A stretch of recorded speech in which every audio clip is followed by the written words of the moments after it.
comes to transporting, a Caterpillar machine is too important an investment to allow a preventable accident to happen. Once that machine is on the road and being transported or moved to another job site, you can't afford possible damage or delay in transit. Being safe is being smart and is good business. Following proper procedures and practices with loading and transporting Caterpillar machines is critical to your safety and the safety of others. This video is designed to show you where to find important information about your machine and to show you some key examples of proper methods of loading and securing Caterpillar machines and their components for safe transport. Things that we know and practice, but sometimes still overlook. In addition to basic safety measures, we'll look at loading, chaining and strapping, and flagging. We'll also give you some ideas where you can find local and state weight and size regulations. While we can't show you every Caterpillar machine being loaded, we will show you some representative techniques that apply to most Caterpillar machine families.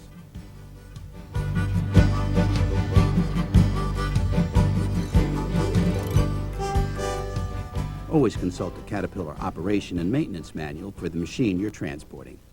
It contains information on machine weight and tie-down locations. One of the most important tasks when loading Cat equipment onto a trailer is balancing the load. Accurate measurements and weights are necessary to assure the machine is properly placed or positioned on the trailer for transporting and to meet various local and state highway regulations. Machine height is perhaps the most critical measurement of all. Driving under an overpass is not the time to realize you didn't have enough clearance.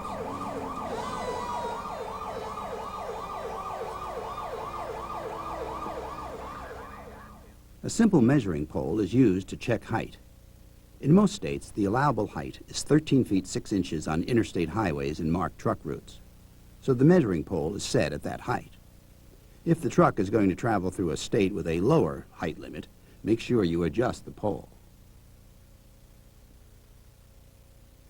Remember that height is measured from ground level and not from the deck of the carrier.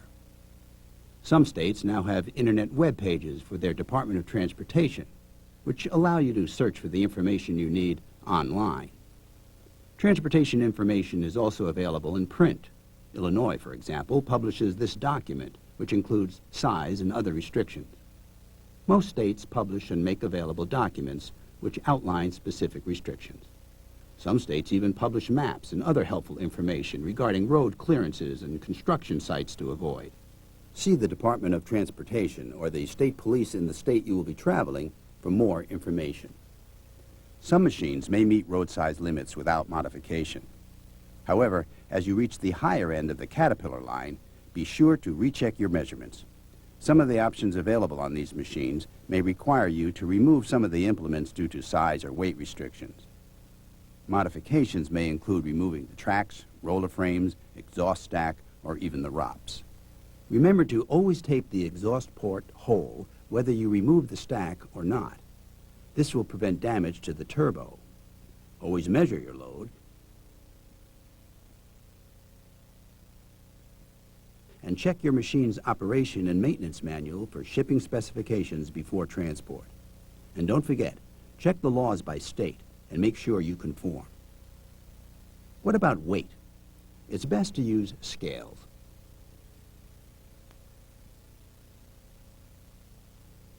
If scales aren't available, use the machine weights listed in the Machine's Owner and Operator Manual, the Operation and Maintenance Manual, the Caterpillar Disassembly and Assembly Manual, or the Caterpillar Performance Handbook.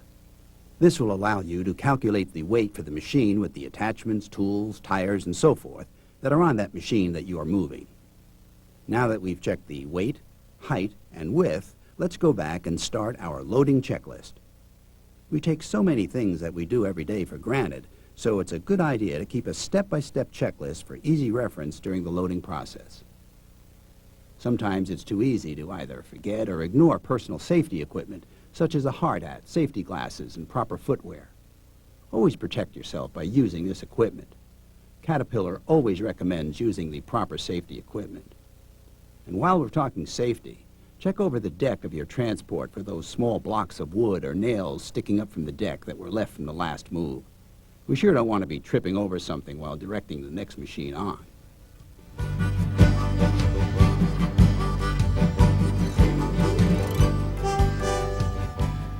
Now let's put this information to work and take a look at a track-type tractor being loaded. Here we're using a detachable gooseneck trailer. Always make sure the lowboy is on firm, level ground and attached to the tractor before you begin loading.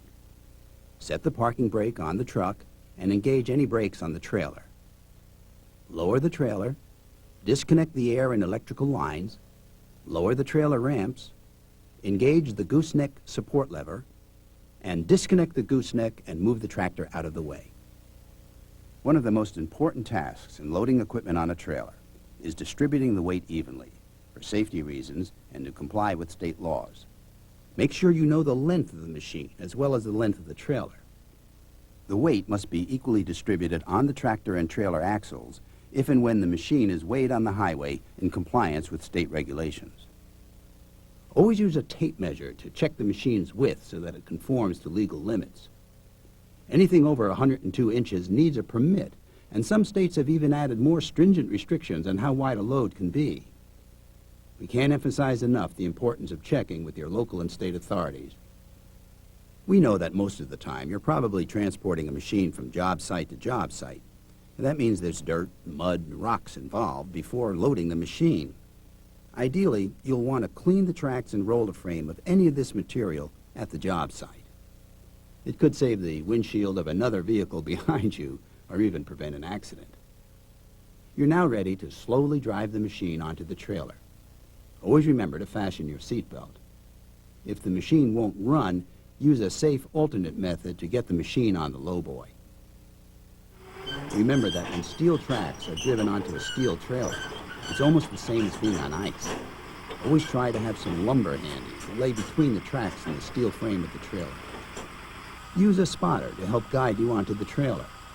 The spotter should always be in a location visible to the operator. Never place the spotter in a potentially dangerous position. And before getting off the machine and chaining it down, you should let the machine idle with the transmission in neutral, lock any controls, and apply the parking brake. Also, lower all raised equipment to the deck of the trailer. By this time, the engine should be idled down and ready to shut off. Remember that a lot of the newer Cat machines are now shut down by turning off the ignition key, and the older ones by pushing the throttle control lever all the way forward past the detent position. Now it's safe to unbuckle your seatbelt, remove the key from the ignition, and climb down from the deck of the operator's compartment. Sometimes, when appropriate, you may have to remove the key, disconnect the battery cable, turn off the disconnect switch, or physically lock the access door to the disconnect switch to be sure no one will unexpectedly start the machine. Securing the machine in this manner also discourages would-be vandals and thieves. When dismounting from the machine, turn around and back down, always using the grab irons and steps. Always have 3 points of contact, such as 2 hands and 1 foot. It's a good time to check again to make sure the machine is still in center position and confirm the load is balanced. Scales should be used to check the weight distribution if available.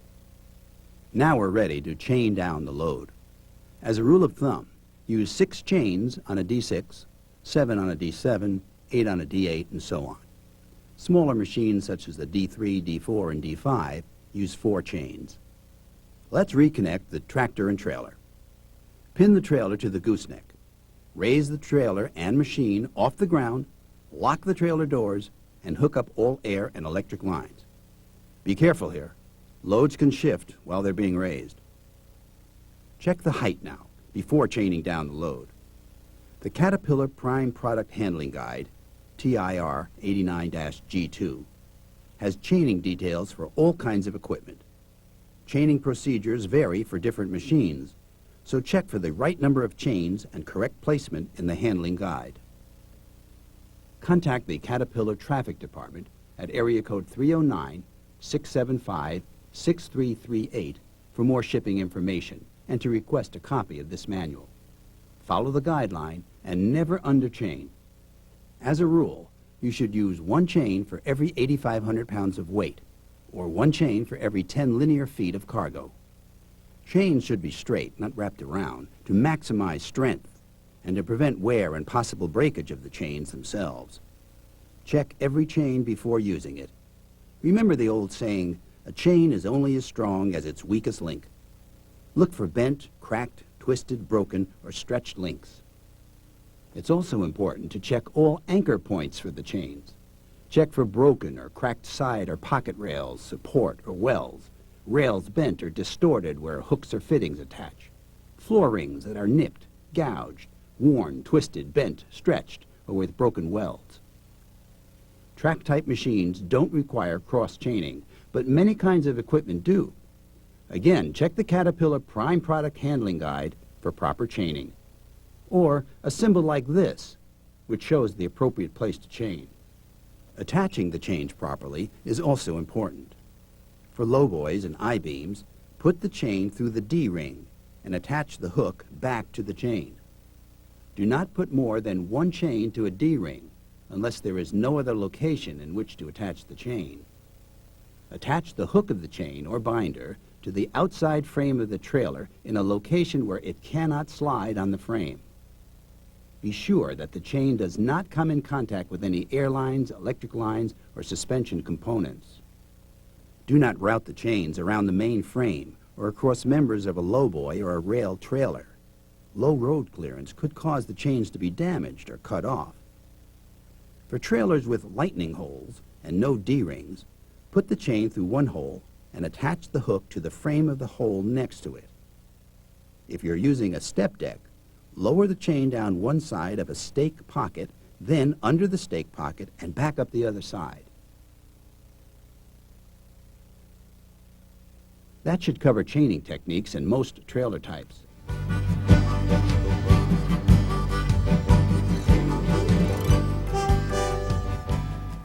The final step is flagging. It's quickly and easily done, but just as easy to forget. If it's an overdimensional load, there must be overdimensional signs on both the front and rear of the tractor and trailer. Red warning flags must also be in place on the front and rear of the tractor and trailer, and at the widest point on each corner of the load. Make a final check of all cab doors, engine compartment doors, and any other compartment doors to be sure they are properly secured prior to transit. If you think a door might come loose on the road, secure it with a 2-inch wide load strap. Remember, something as simple as the ignition key vibrating out of the ignition and becoming lost can cause real trouble when you arrive at the job site. While you're up on the machine, this is a good time to check the height of the machine once again for safety. And whether you've removed the exhaust stack or not, now is the time to tape the exhaust port. Be careful that it's not hot. Allow it to cool down adequately. If you're loading parts or smaller components, perform a similar safety inspection for strapping. Check every inch of the strapping to make sure it's not worn, and never use less than 2-inch strapping. Remember, there's no such thing as over-securing a load.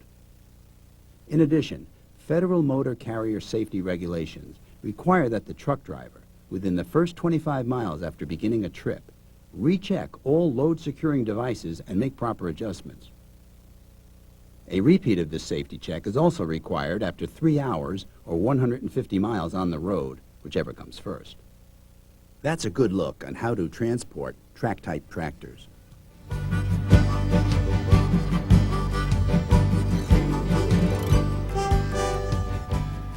Now let's take a look at securing hydraulic excavators.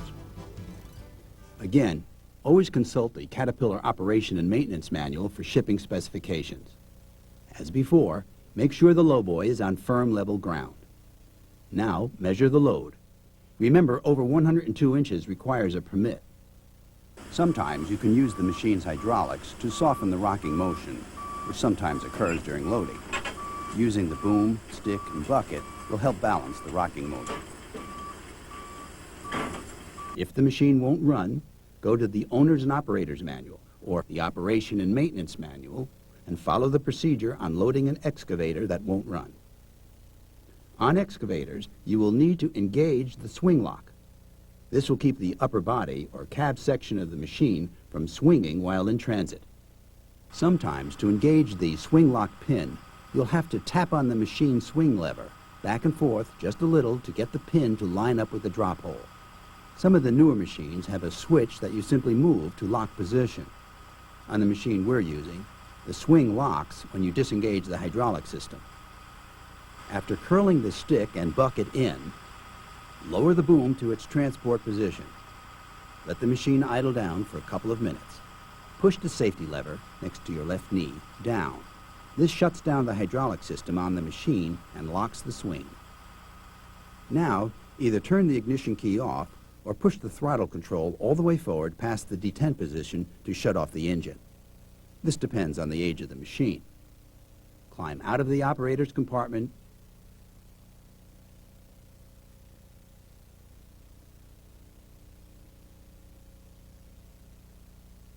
and make sure the door is closed and latched tight. Then, turn the disconnect switch off and remove the key. Again, take that all-important height measurement. Remember, 13 feet 6 inches is the magic number. Again, that's from ground level. And the load is now ready to be chained. On excavators, there must be a minimum of 5 chains. It's necessary to put 2 chains cross-chained off the tracks on the rear, and 2 chains cross-chained off the tracks on the front. There must also be 1 chain across the bucket or stick. If no bucket is installed, chain over the stick. Always protect the paint from damage. And check to see that you're not chaining against a hydraulic hose or any steel piping. All excavators that weigh over 40,000 pounds must have a minimum of 9 chains on them. Excavators have more grousers per track shoe, and they are flatter and wider than a track-type tractor pad. For this reason, an excavator tends to want to move around on the trailer in a sudden stop or sudden steering movement. With 9 chains, the machine will stay on the trailer and in position.